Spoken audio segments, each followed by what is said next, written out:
सभी को नमस्कार। आज 28 सितंबर है और शहीद आज़म भगत सिंह की जयंती है। शहीद भगत सिंह को इस अवसर पर नमन करते हैं और आइए उनके क्रांतिकारी, सुधारवादी, समतावादी, राष्ट्रवादी विचारों को दोहराते हैं। भगत सिंह जी का कहना था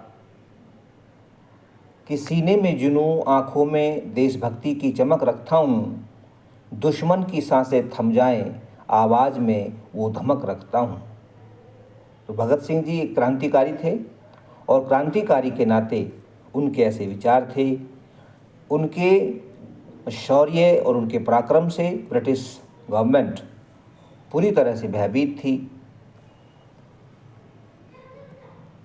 वो आगे कहते हैं कि ज़िंदगी तो अपने दम पर ही जी जाती है, ज़िंदगी तो अपने दम पर ही जी जाती है, दूसरों के कंधों पर तो सिर्फ जनाजे उठाए जाते हैं।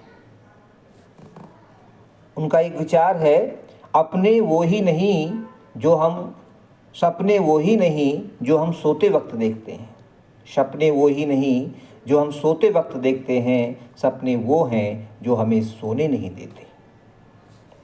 उनका एक और अद्भुत विचार, बम और पिस्तौल से क्रांति नहीं आती, क्रांति की तलवार विचारों की शान पर तेज होती है। तो विचारों को प्रमुखता देते थे।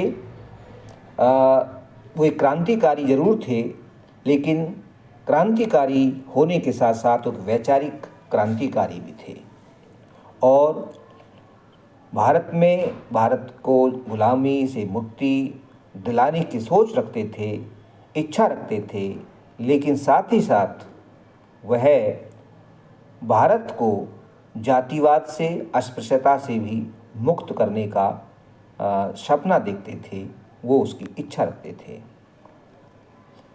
इसी संदर्भ में उनका एक विचार यह भी माना जाता है कि यदि मैं जीवित रहा, फांसी से बच गया, तो अपना बाकी का संपूर्ण जीवन डॉक्टर भीमराव अंबेडकर जी के मिशन में लगाऊंगा। ये शहीद आज़म की कोटेशन मानी जाती है, क्योंकि जब उन्हें पता चला कि हमारे देश में अस्पृश्यता एक बहुत बड़ी छुआछूत, जिसे अनटचेबिलिटी भी कहते हैं इंग्लिश में, एक बहुत बड़ी समस्या है।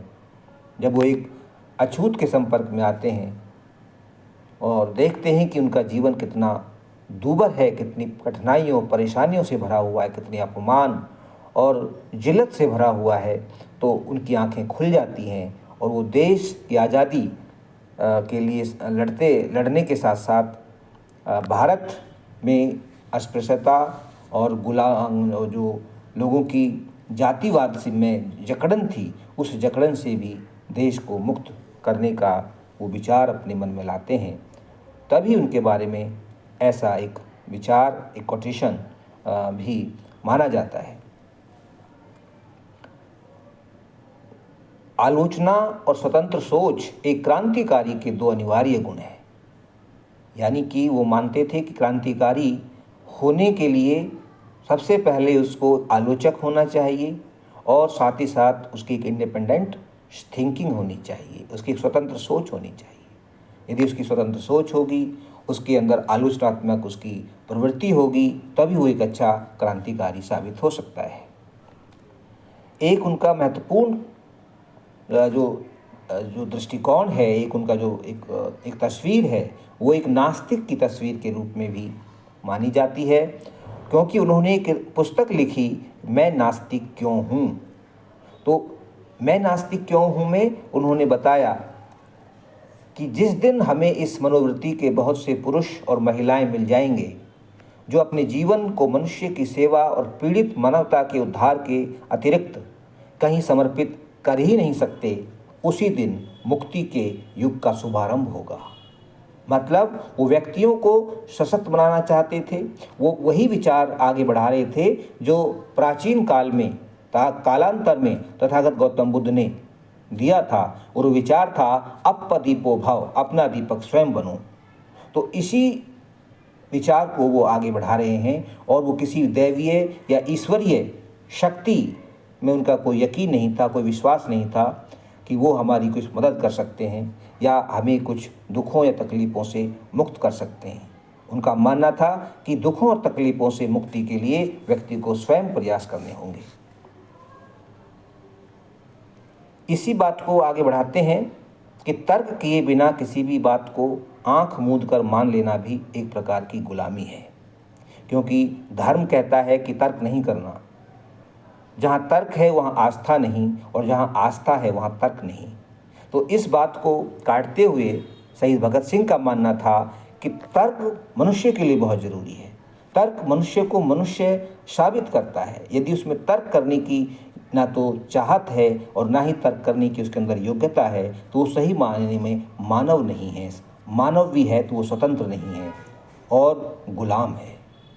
इसलिए तर्क किए बिना किसी भी बात को आंख मूंद कर मान लेना भी एक प्रकार की गुलामी है। ये शहीद भगत सिंह का मानना था।